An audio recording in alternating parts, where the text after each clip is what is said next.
still? There we go. Okay. There we go. Hi everyone, I'm Kat. Just warning you now, we are going to record this session, so if you want to contribute but don't want to speak out loud, you can type things in the chat, because I am going to be very honest and probably get emotional, so enjoy.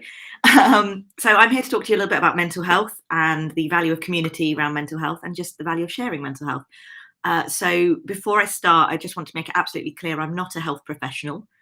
I am not a psychiatrist. I am speaking to you from my own personal experience as someone who has suffered from depression and anxiety for most of my life. I was diagnosed when I was 19, and not a fun experience, and have had recurrences ever since. So what I want to do is talk a little bit about what it can mean to suffer from a mental health condition, why it's important to talk about it, and then just to talk a little bit about community. So there's a couple of people here who are part of the community that have supported me over the last 18 months, 2 years. And it's just really, really important to have those people around you. It was so much easier to talk about in person rather than on a screen. It's very weird seeing my own face and things. So just before we start, I'm going to bring in a slide because I always like to do this, and Steph's going to groan, but I'm bringing in the rubber ducky scale.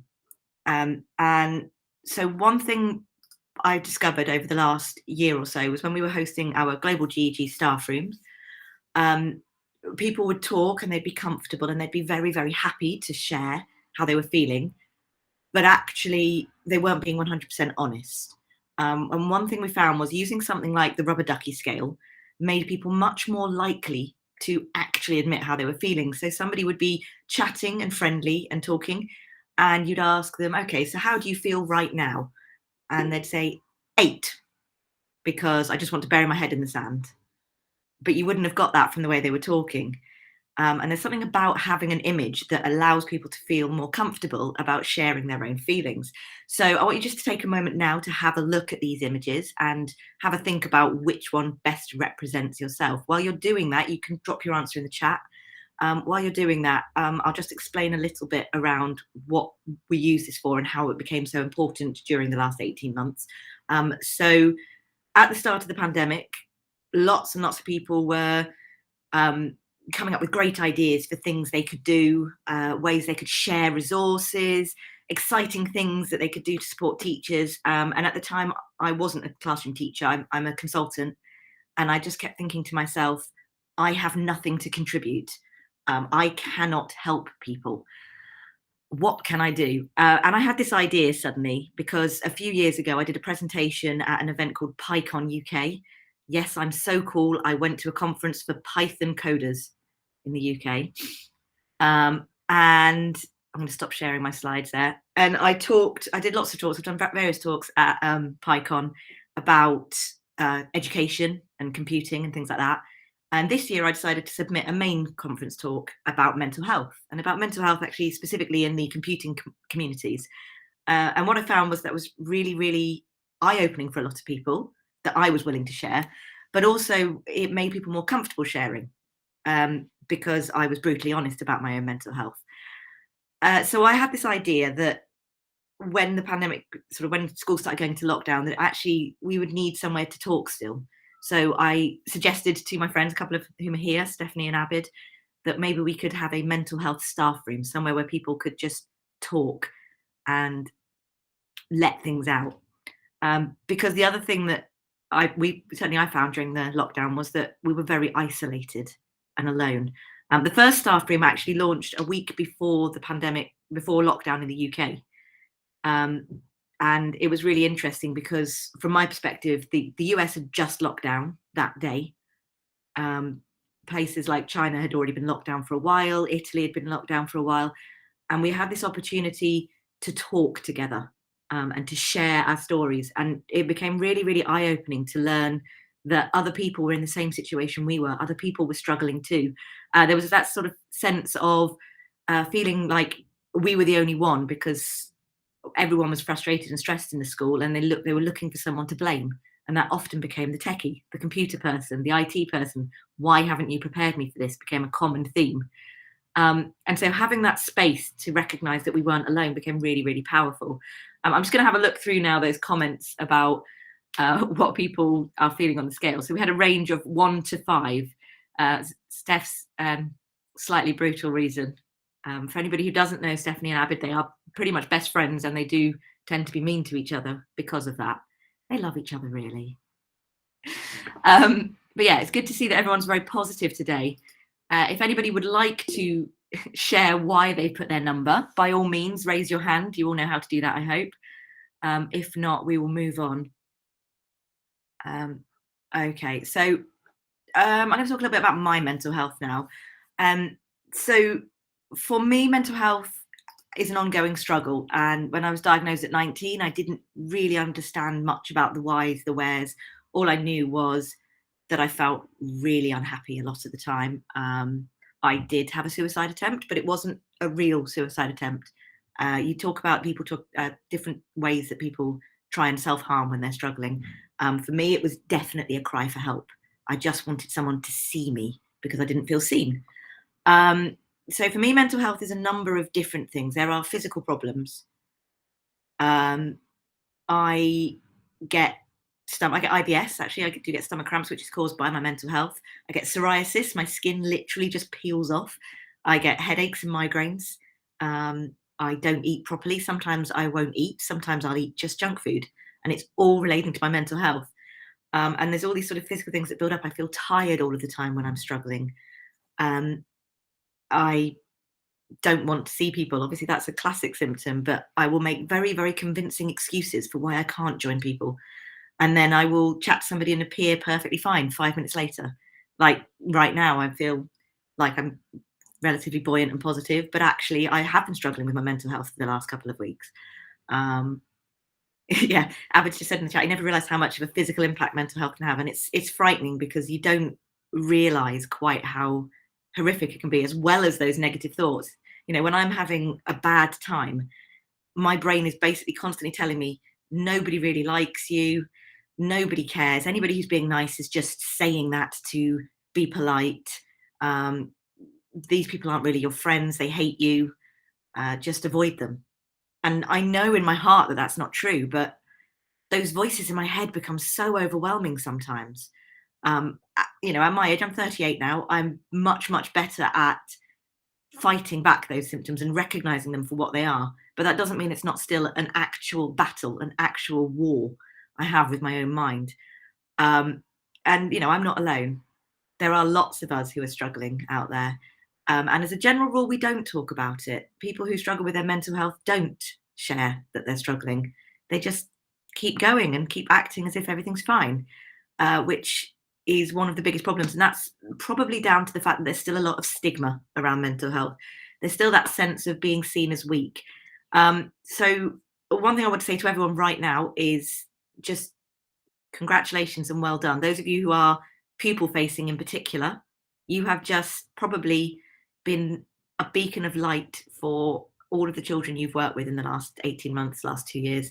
And it's really important that you acknowledge that. Those of you who are not necessarily pupil facing, you have been there supporting people behind the scenes. You have been there for people. Please acknowledge that this last couple of years has been an absolute strain on mental health and physical health.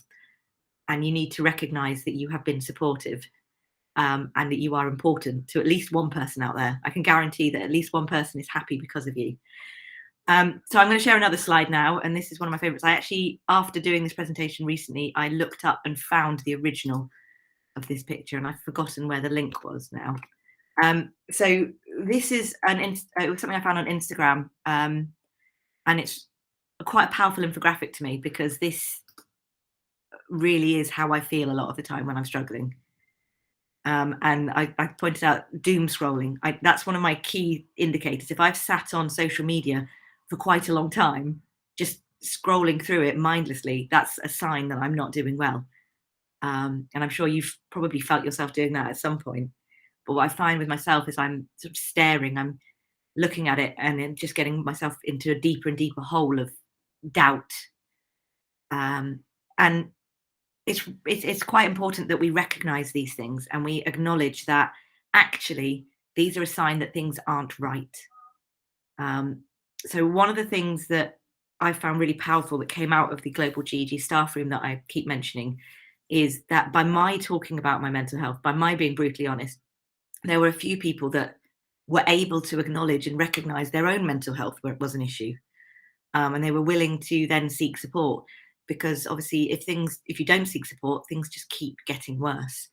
And it's very, very difficult once you get to a certain point to get out of it, because at the end of the day, mental health does relate to some chemicals. If you've not got enough serotonin in your body, you're not going to be able to recover yourself. I'm going to give you some boring statistics now because it's quite important to share them. So bear with me while I bore you. So these are UK-based statistics. 1 in 4 people will experience a mental health problem of some kind each year. That's quite a lot of people. So if you think right now there are 10 of us in here, that's at least 2 of us will suffer from a mental health, maybe even 3. I mean, I'm already there, but that's another issue. And then 1 in 6 people report experiencing a common mental health problem like anxiety and depression in any given week. So any given week, 1 in 6 of us will struggle with anxiety or depression. That's quite a frightening statistic when you think about it. Women are more likely to have suicidal thoughts and make suicide attempts, but men are 3 times more likely to actually take their own life. We see it as, women are a bit down and wet, but actually male suicide is a significantly bigger problem. So 1 in 5 people have suicidal thoughts, 1 in 14 people self-harm, and 1 in 15 people attempt suicide, which doesn't include people in hospitals, prisons, sheltered housing, or homeless people, which are obviously all groups that are much more likely to struggle with their mental health. So again, I just want to say it's really important that we highlight these numbers and make it clear that anybody is at risk of struggling with their mental health. I read this week that women going through the menopause are actually significantly more likely to suffer from depression and attempt suicide. And that's not a statistic I knew about before. So there's all these different things that can factor in, postnatal depression, things like that, that can affect our mental health, and anybody can be affected, especially, and I will repeat this, especially after the 2 years we've just had, where we've been under extreme stress and pressure. And most of us, one of the reasons we go into the roles we are is that we're empathetic, we care, and we've been taking on everybody else's cares and fears, and we've been looking and supporting other people throughout this time and adding to our own emotional burden. So I'm going to ask you to do something else now. And I've been stressing people out about this lately. One of the things that we do when we're stressed is we look at external things, and we look at ways we can help people around us. We can do things for people around us. Actually, what we should be doing is doing something for ourselves. So again, I'm going to ask you to take one moment and think about something you are going to do in the next 7 days for yourself. And it needs to be something completely selfish, which is very hard for us to do. So I want everybody to have a think about something, and you can either say it out loud in a moment or put it in the chat.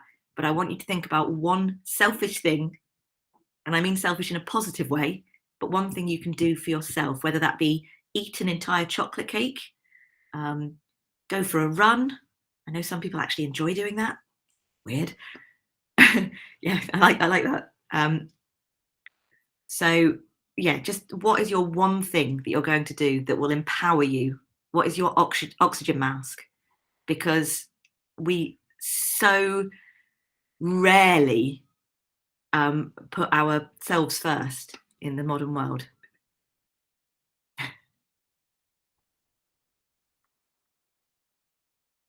Oh, I like these. Please let me know if you don't want me to say your name, because this is being recorded. So just a reminder, this is being recorded. If you don't want me to say your name out loud, let me know so I don't share your story with your name attached to it.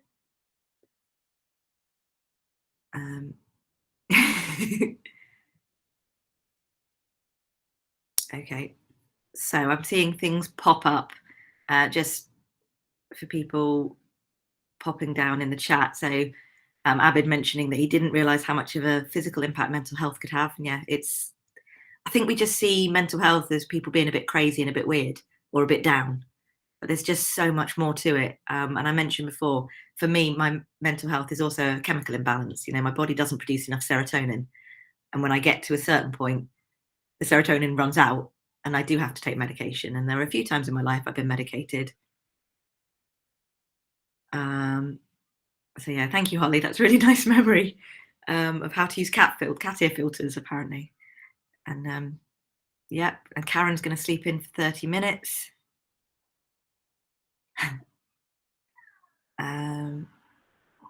Kim's running. But yeah, I have to admit, I did this last week with some people, and I said that my one thing I was going to do for myself was to play on my Xbox. So yesterday, I took the afternoon off. No, Thursday, I took the afternoon off, and I sat and I played Assassin's Creed Valhalla for the whole afternoon, and it was wonderful. Absolutely wonderful. So yeah. So my history of medication, I've just seen a question about, is an interesting one. When I was a teenager, I was given medication. I only took it for a very short amount of time. As a general rule, from my experience, and again, I'm not a medical professional, I took antidepressants. I found antidepressants didn't do anything for about 2 weeks. It took about 2 weeks before medication kicked in, and then I needed to take them for several months in order for my body's serotonin supply to balance out. I didn't take them again for a number of years, and then my dad unfortunately got a brain tumor. He did eventually pass away from it. But in the middle of that, because I'd taken on so much pressure, because as a general rule, when I'm anxious, because I suffer from high functioning anxiety as well, as a general rule, when I'm anxious, I take on more and I try and do more to help people, because I feel like then I can control something, because when you're suffering from anxiety, you feel like there's a lack of control. So during my dad's illness, I went back onto antidepressants, and that was the first time I had withdrawal symptoms. And unfortunately, it wasn't very nice. So I was walking around the supermarket feeling like I was being struck by lightning. That was my withdrawal. But I still think it was worth taking the medication in the first place, because it pulled me out of a very negative headspace. I currently take a medication called amitriptyline, which usually is quite commonly causes bad side effects, and I'm very fortunate that I don't have any side effects from it.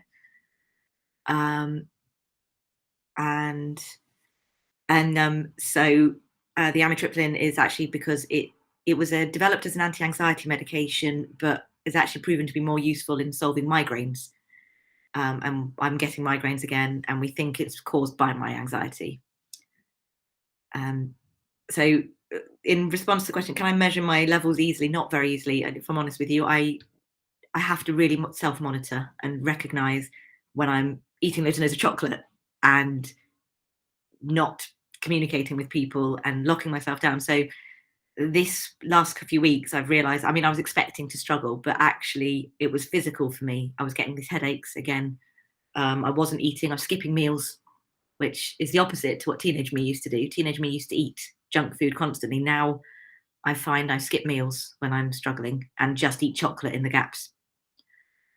So yeah, I can see things about, yeah, Karen, it makes sense taking on more. That high functioning anxiety is fascinating. I've been researching more about it and recognizing myself more and more.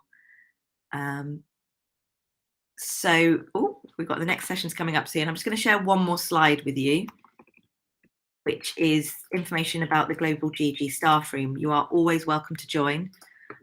We have them on the first Sunday of the month and the third Thursday of the month. So I think the next one is coming up. I'm sure someone will correct me, but I think it might be this Thursday. And the link is in this image. Hopefully that's been useful for you.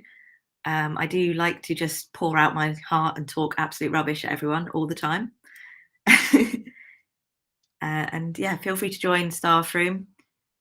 And yeah, I just want to say that's really, really